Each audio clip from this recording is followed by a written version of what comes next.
بسم اللہ الرحمن الرحیم۔ السلام علیکم دوستو، آپ کو آگے چل کر مکمل کلپ دکھاؤں گا۔ تحریک لبیک پاکستان کا مرکزی دھرنا اس وقت لاہور میں جاری ہے اور آج تحریک لبیک پاکستان نے اپنا اگلا جو لائحہ عمل ہے اس کا اعلان کر دیا ہے، اور اعلان میں یہ کہا گیا ہے کہ تحریک لبیک پاکستان کل جمعے کے بعد لاہور سے اسلام آباد کی طرف مارچ کرے گی۔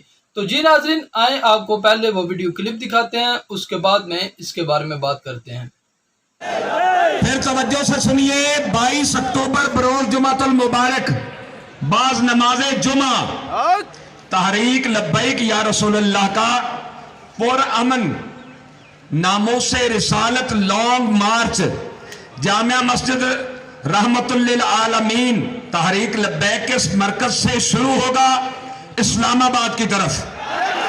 اور اگر جی ناظرین، آپ نے ویڈیو کلپ سنا جس میں تحریک لبیک پاکستان کی مجلس شورا نے حکومت کو واضح پیغام دے دیا ہے اور جو لانگ مارچ ہے اس کا اعلان بھی کر دیا ہے۔ دوسری طرف اگر دیکھا جائے تو حکومت جو ہے وہ راہ میں رکاوٹیں ڈالنے کے لیے مختلف جو سڑکیں ہیں ان کو بند کر رہی ہے اور پولیس کو بھی طلب کیا گیا ہے۔ تو آپ کو لمحہ بلمحہ اپڈیٹ رکھا جائے گا۔ چینل کو سبسکرائب کریں، ویڈیو کو لائک کریں اور اس ویڈیو کو زیادہ سے زیادہ شیئر کریں۔ اللہ حافظ۔